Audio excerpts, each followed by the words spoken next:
Assalamualaikum warahmatullahi wabarakatuh. We are from group 1. We will review an article titled Gender Diversity, Board Independence, Environmental Committe, and Greenhouse Gas Disclosure. My name is Nur Areas Fahmawati. The keywords are female director, independent director, environmental committe, GHG, disclosure. Abstract. This paper examines the impact of corporate boards' characteristics on the voluntary disclosure of greenhouse gas or GHG emission in the form of a carbon disclosure project report using both univariate and regression models with a sample of the 329 large companies in the United Kingdom. We find a significant positive association between gender diversity measured as the percentage of female directors on the board and the propensity to disclose GHG information as well as the extensiveness of the disclosure. In addition, a board with more independent director or environmental committe show a higher tendency to be ecologically transparent. However, if the committe is not sufficiently large, independent, or active, its effect seems insignificant.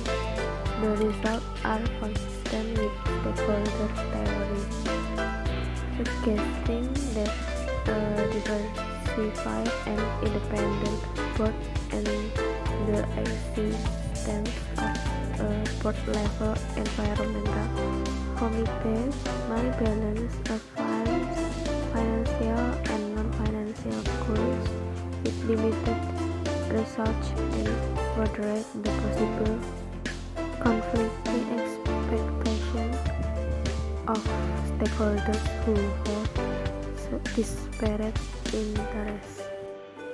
These findings would be useful for top managers and regulators who are interested in improving corporate governance practice and climate change strategies.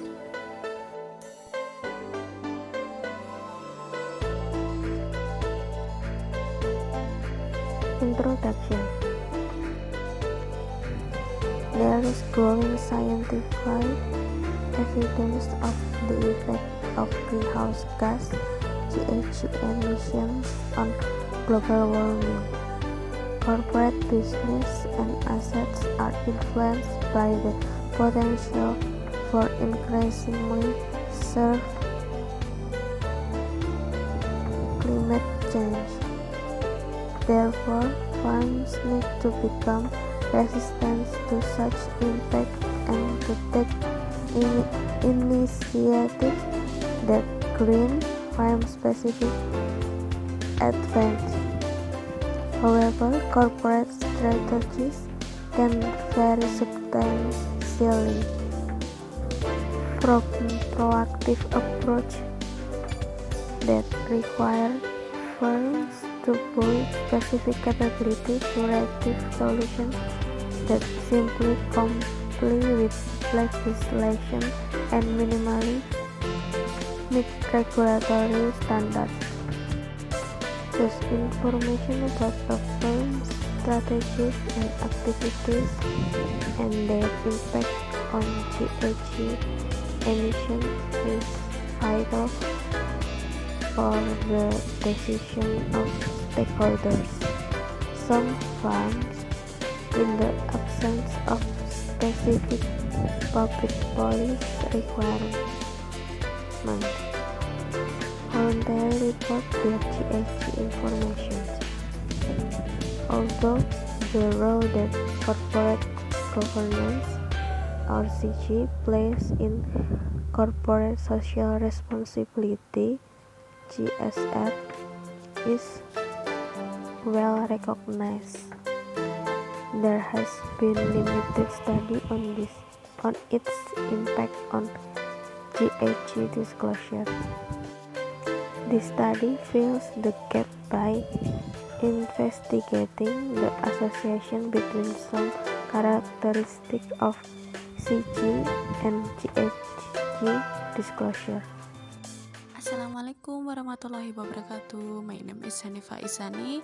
I'm from group number 1, theory review. Benefits and purpose of theory. Number 1, with special capabilities of reactive selection that only comply with the law and at least meet regulatory standard. Number 2, facilitating effective entrepreneurial and wage management that can profit long-term success of the company. Theories. Number 1, financial performance was examined by Toshi, Winner, Katz, and Gomes Meja in 2000. Number 2, against theory was investigated by Hillman and Delziel 2003. Number 3, global warming research by Stern in 2006. Number 4, the impact on GHG disclosure was examined by Jason, Shelley, and Sings in 2009. Number 5, stakeholder theory was researched by McPhee and Sin in 2010. Previous theory. Number 1, legitimacy theory. That companies tend to legitimize their activities discretionary disclosure to change public perception. Number 2, agency theory. That manager will increase disclosure to narrow information asymmetry between insiders and external shareholders. Number 3, stakeholder theory. Request GHG information to evaluate the suitability of company climate policy. Assalamualaikum warahmatullahi wabarakatuh. My name is Yunisa Mailiana Wijayanti. The framework of thinking. The propensity for GHG influenced by gender diversity, birth independence, and environmental committe. Hypothesis. Number 1. The propensity for GHG disclosure is positively related to gender diversity, or measured as the proportion of female directors on the board. Number 2. The propensity for GHG disclosure is positively related to board independence. Number 3. The propensity for GHG disclosure is positively related to the presence of an environmental committe. The methods of research. The research was designed using quantitative method. The research variable. Variable dependence is the propensity for GHG. Variable independent are gender diversity, birth independence, and environmental committe.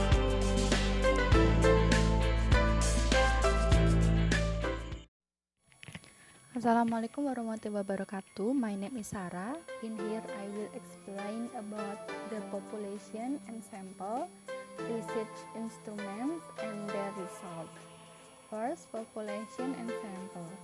The research selected the companies included in the 2011 VTSE 350 CDP report. The initial sample consists of 350 companies from 10 sectors. Companies that do not publish annual reports, which have been taken over by other companies, or that do not have a single board or without complete financial data in data stream, are elimination. The final sample complete 329 companies that met all of the selection criteria. You can see in table 2. Next, research method. The research adopt the following probit model to conduct the 9 analysis. CG infotainment data comes from the company's 2010 annual report, and carbon information data comes from the 2011 CDP report. The manager provides various institutional practice to reduce GHG emission and report it to external user. Communication can be done in several ways, but it is best done through standalone reports such as CDP because of the complexity, uniqueness, and importance of this problem. CDP invites these companies to participate in projects to supply carbon information using a well-designed questionnaire. The company can decide to accept or reject the offer. The research uses ANOVA t-test and Will Government Whitney test as a data processing tool. Lastly, results. In the study, there were 6 results. Number 1, descriptive statistic and unified test. You can see in table 3 that voluntary carbon disclosed in 10 GICS sectors. The financial, consumer, discretionary, and industrial sectors have the most observation. Companies disclose GHG information in CDP reports. Companies from the utility sector, which are carbon intensive, show the highest tendency to disclose GHG information, followed by companies in healthcare and customer staples. Table 5 shows that the correlation coefficients person and sperman for DIS, DUM, and female and committe are positive and significant, supporting hypothesis 1 and 3.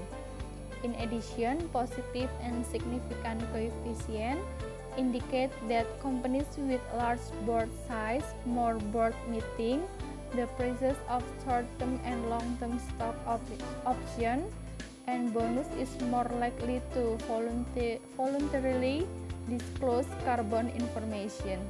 In contrast, the coefficient for DIS, DUM, and independence are positive but not significant, which is not consistent with hypothesis 2. Number 2, multivariate regression and additional tests. Table 6 shows the positive and significant coefficient of female and committe at the 5% level, showing that the presence of women and the environmental committe had a benefit effect. 11 consistent with our expectation, hypothesis 1 and hypothesis 3. Remember that the average number of director on each board is 9, and female director account for 9% of directors. You can see in table 4. The positive coefficient and of independence support hypothesis 2 that the lack of independence at the board level will hamper the disclosure of GHG. In addition, the board size coefficient is positive and significant, implying that a large board can more effectively reduce adverse GHG turbidity.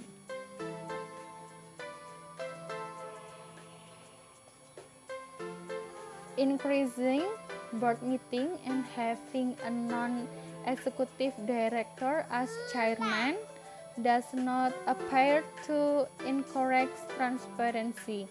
In addition, the relationship between duality and disclosure also tends to be denounced, finding that only one direct association, CEO compensation in the form of a short-term bonus, significantly reduce emissions ambiguity, while the opposite applies to long-term bonus and stock option. An increase in the percentage of shares owned by non-executive directors also encourages environmental transparency, while shares owned by executive directors and large shareholders do the opposite. Number 3, carbon incentive versus less intensive sectors. The research conducted another test and the results on table 6 showed that the coefficient of female independence and committe were all significant and positive in the less carbon intensive sectors, whereas in the carbon intensive sector only the independence confidence coefficient was significant. The results show that the central government plays a more tangible role in less carbon intensive sectors. Number 4, environmental committee, size, structure, and delegations. Table 7 shows that 71 companies have formed the committee and each is committed to having an average of 4.2 directors and 2.4 independent directors and holding 3.3 meetings per year. Wilcoxon test and rank test results show that the number of directors, independent directors, and committee meetings is significantly higher in disclosing companies than in non-disclosure companies.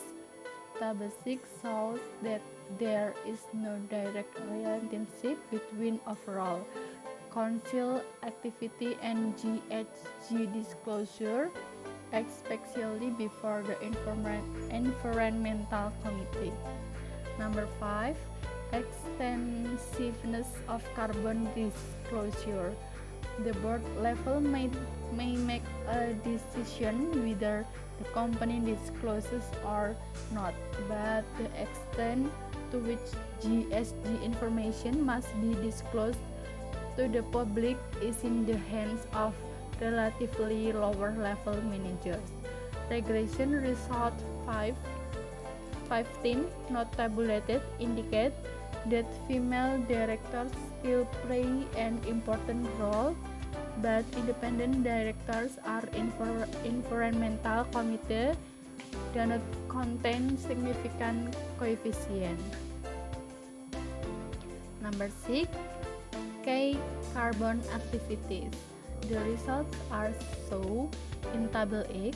Women and independent directors have no significant impact, while the environmental committee has a positive effect only on developing carbon strategies.